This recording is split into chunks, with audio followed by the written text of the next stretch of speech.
Dalam sebuah perkawinan, anak atau keturunan adalah hal yang sangat didambakan oleh setiap pasangan suami istri. Jika dalam 1 tahun, 5 tahun, bahkan sampai bertahun-tahun pasangan suami istri belum mendapatkan keturunan atau anak, mereka mulai dihinggapi rasa cemas. Berbagai cara dilakukan pasangan suami istri, mulai dari pengobatan secara medis sampai pengobatan alternatif untuk mendapatkan anak atau keturunan. Namun, yang ditunggu tak kunjung hadir. Bagi pasangan suami istri yang sangat mendambakan anak atau keturunan, kini tak perlu cemas atau khawatir lagi. Kini telah hadir Klinik Aquatreat Terapi Indonesia. Klinik Aquatreat Terapi Indonesia hadir di tengah-tengah masyarakat Indonesia untuk memberikan solusi bagi pasangan suami istri yang sangat mendambakan keturunan atau anak. Silakan pasangan suami istri untuk memeriksakan diri ke laboratorium untuk uji TORCH, toksoplasma, rubella, CMV, herpes. Besar kemungkinan pasangan suami istri ini mengidap penyakit TORCH, di mana TORCH dapat mengakibatkan sulit hamil, gagal hamil, dan menyerang syaraf mata, syaraf otak, dan syaraf gerak. TORCH dapat menyerang siapa saja, baik laki-laki maupun wanita, tua maupun muda, bahkan bayi sekalipun.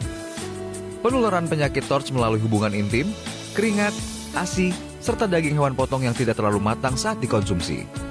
Jika kedua orang tua, bapak, atau ibu yang mengidap penyakit TORCH, dipastikan anak atau keturunannya akan tertular. Bagi penderita penyakit TORCH, toksoplasma, rubella, CMV, dan herpes, tidak perlu cemas. TORCH dapat disembuhkan.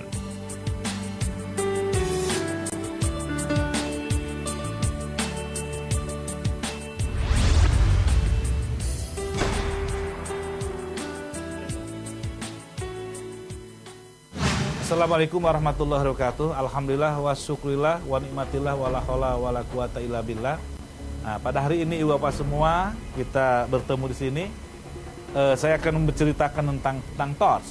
Apa TORCH itu? Ya, TORCH ini adalah gabungan beberapa penyakit yang terdiri pada toksoplasmosis, rubella, CMV, dan herpes. Ya, toksoplasmosis sering juga disebut dengan virus kucing.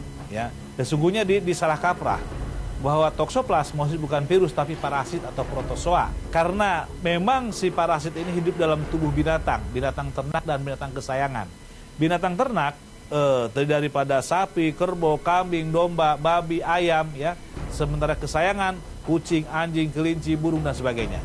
Dari sekian banyak binatang, ya, diambil darahnya oleh seorang ahli, ditemukan 70%, lebih dari 70% toksoplasmosis terdapat pada darah kucing. Mungkin itu supaya gampang disampaikan masyarakat virus kucing. Padahal itu salah kaprah. Saya amati mulai dari Aceh sampai di orang-orang Papua. Ketika istri kita, ibu, ketika hamil, kemudian gugur, tidak berkembang, hamil anggur, keluar kandungan, bahkan lahir cacat, apa jawabannya? Rata jawabannya bahwa saya karena terjadi lemah kandungan, karena kecapean, karena goncang kendaraan, karena naik tangga, ya. Nah, juga disalahkan bertanya suaminya punya kendaraan apa? Motor, itu motor penyebabnya, atau mobil, itu mobil penyebabnya. Sesungguhnya itu tidak demikian, ya.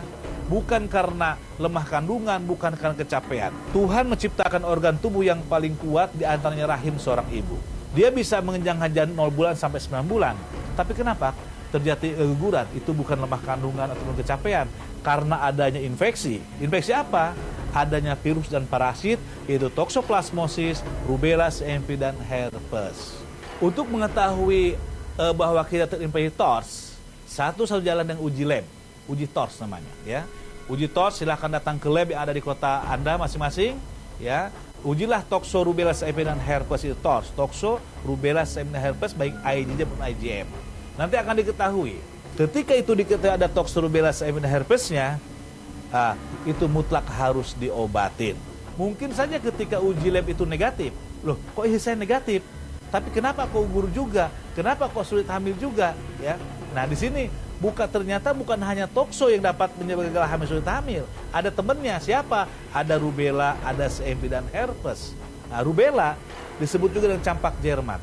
Rubella ini ketika ada dalam tubuh ibu, mulai tadi makanan, minuman, sayuran, atau buah-buahan, atau berhubung seksual, air dan sebagainya, ada dalam tubuh ibu atau bapak, khusus pada ibu, maka ibu pun akan sama dengan tokso, dia akan gugur, tidak berkembang, hamil anggur, bahkan lahir cacat.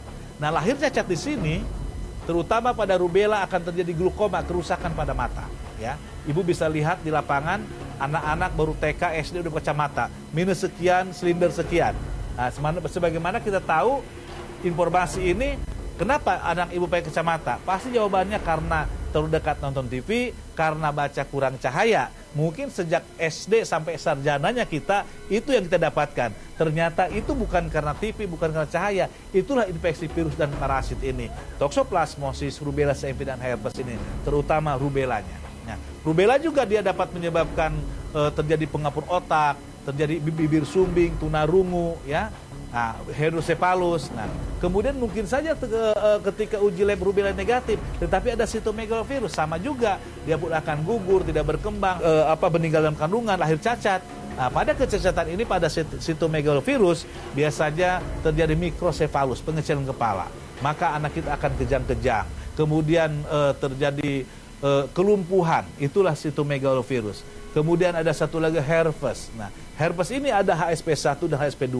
HSP1 ini muncul pada mukosa, pada kulit. Baik kalau orang Jawa sebutnya dompo, ya, seperti cacar tapi satu kelompok, ya. Bisa pada pinggang, pada punggung, pada perut, pada dada, pada mulut, pada kaki, ya. Nah, perih, panas, gatal, demam, ya. Nah, ini kemudian yang itu HSP1, HSP2 itu khusus muncul pada genital kelamin. Nah, hubungan dengan kehamilan bahwa herpes pun dapat menyebabkan gugur, gagal, dan lahir cacat.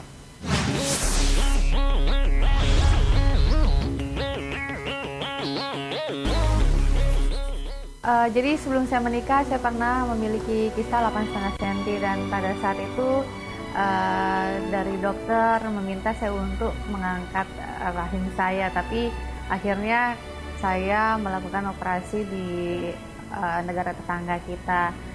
Dan setelah saya menikah, ternyata pada saat mengunjungi dokter itu dokter bilang saya ada kista 4,5 cm dan kista tersebut katanya sih tidak membahayakan, tetapi akan membuat saya itu susah untuk memiliki anak karena kista itu kategori kista endometriosis. Pada saat itu saya sudah pernah juga mengkonsumsi obat herbal dan tidak berhasil sampai akhirnya memutuskan untuk dioperasi. Jadi sebelum saya dioperasi, ibu saya pulang dari Jakarta bilang ada informasi dari Jakarta, Lela coba konsumsi obat Pak Juanda. Jadi saya tadinya nggak mau kan, ya udah males gitu karena udah pernah menggunakan beberapa obat herbal dan saya akhirnya pada saat itu Pak Juanda datang tanggal 17 Desember 2011, saya masih ingat. Dan saya datang dan saya merasa oh ya kayaknya saya mau nyoba ini. Setelah 3 bulan saya dan suami saya mengkonsumsi obat tersebut, bulan Maret alhamdulillah kami datang ke dokter, dinyatakan saya hamil dan dokter sama sekali tidak ada menyebut mengenai kista. Jadi kami pun berpikiran bahwa kista itu sudah hilang. Pada saat dokter menyatakan bahwa saya positif hamil, rasanya gimana ya, suami istri langsung nangis di depan dokternya. Sangat senang sekali karena itu merupakan anugerah bagi kami setelah sekian lama menunggu. Alhamdulillah anak kami lahir pada tanggal 18 Desember 2012 dan sudah bersekolah mulai dari umur 10 bulan dan menurut guru-gurunya di dalam kelasnya anak kami ini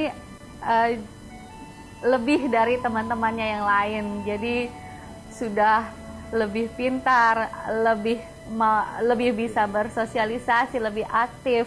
Beberapa bulan yang lalu ibu saya